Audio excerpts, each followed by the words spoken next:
ಜಾತ್ರಾ ಮಹೋತ್ಸವದಲ್ಲಿ ಸಾಹಸಮಯ ಕರಾಟೆ ಪ್ರದರ್ಶನ. ಗ್ರಾಮೀಣ ಪ್ರತಿಭೆಗಳ ಶಕ್ತಿ, ಶಿಸ್ತು ಮತ್ತು ಧೈರ್ಯಕ್ಕೆ ಸಾಕ್ಷಿಯಾದ ಸಕ್ಸಸ್ ಕರಾಟೆ ತಂಡ.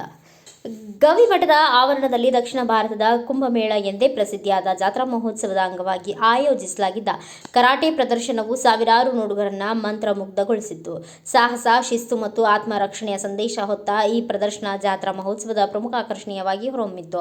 ಗಂಗಾವತಿಯ ಬಾಬು ಸಾಬ್ ಅವರ ನೇತೃತ್ವದ success karate sports association karate ತಂಡದಿಂದ ಭರ್ಜರಿ ಹಾಗೂ ಕ್ರಮಬದ್ಧ ಕರಾಟೆ ಪ್ರದರ್ಶನ ನಡೆಯಿತು. ಯುದ್ಧ ಕಲೆಗಳು ಭಾರತದಿಂದಲೇ ವಿಶ್ವಕ್ಕೆ ಹರಡಿದ್ದು, ಕರಾಟೆ ಕೂಡ ಮೂಲತಃ ಭಾರತೀಯ ಯುದ್ಧ ಕಲೆಗಳ ಪರಂಪರೆಯೊಂದಾಗಿದೆ ಎಂದು ಕ್ರೀಡಾಪಟುಗಳು ಅಭಿಪ್ರಾಯ ವ್ಯಕ್ತಪಡಿಸಿದರು. ಕರಾಟೆ ಕೇವಲ ದೈಹಿಕ ಶಕ್ತಿಯ ಕ್ರೀಡೆ ಅಲ್ಲದೆ ಮಾನಸಿಕ ಧೈರ್ಯ, ಆತ್ಮವಿಶ್ವಾಸ ಮತ್ತು ಶಿಸ್ತು ಬೆಳೆಸುವ ಕ್ರೀಡೆಯಾಗಿದ್ದು, ಮಹಿಳೆಯರು ಹಾಗೂ ಬಾಲಕಿಯರು ದೌರ್ಜನ್ಯ ಮತ್ತು ಅತ್ಯಾಚಾರಗಳಿಂದ ಆತ್ಮರಕ್ಷಣೆ ಮಾಡಿಕೊಳ್ಳಲು ಇದು ಅತ್ಯಂತ ಪ್ರಮುಖವಾಗುತ್ತದೆ ಎಂದು ಪ್ರದರ್ಶನದ ವೇಳೆ ವಿವರಿಸಲಾಯಿತು. ಈ ಸಂದರ್ಭದಲ್ಲಿ ಬಾಲಕಿಯರು ಹಾಗೂ ಯುವ ಕ್ರೀಡಾಪಟುಗಳು ಸ್ಟಿಕ್ ಫೈಟ್, ಸ್ಟಿಕ್ ತಿರುಗಿಸುವ ಕೌಶಲ್ಯ, ಕರಾಟೆ ರಕ್ಷಣಾ ತಂತ್ರಗಳು, ಹೊಟ್ಟೆಯ ಮೇಲೆ ಬಂಡೆ ಹೊಡೆಯುವುದು, ಟೈಲ್ಸ್ ಹೊಡೆಯುವುದು ಹಾಗೂ ಹೊಟ್ಟೆಯ ಮೇಲೆ ಬೈಕ್ ಹತ್ತಿಸುವಂತಹ ಸಾಹಸಮಯ ಪ್ರದರ್ಶನಗಳನ್ನು ನೀಡಿ ತಮ್ಮ ಧೈರ್ಯ, ಶಕ್ತಿ ಮತ್ತು ನೈಪುಣ್ಯವನ್ನು ಪ್ರದರ್ಶಿಸಿದರು.